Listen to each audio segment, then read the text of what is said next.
how to watch Jujutsu Kaisen on Netflix. Hey everybody, welcome back to our channel. In today's video, I'm going to guide you on how you can watch Jujutsu Kaisen on Netflix, so make sure to watch the video till the end.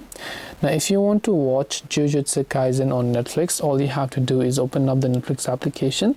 You need to make sure that you have a Netflix subscription, because without the subscription, obviously you will not be able to go ahead and then watch it. Now, once you go ahead and then open up Netflix over here, you'll see this interface where all you have to do is tap the search option from the very top of the screen, then just search for the anime Jujutsu Kaisen and you'll find the results over here, and then now you'll be able to see all the episodes according to the season 1 and season 2. Then you'll be able to stream them.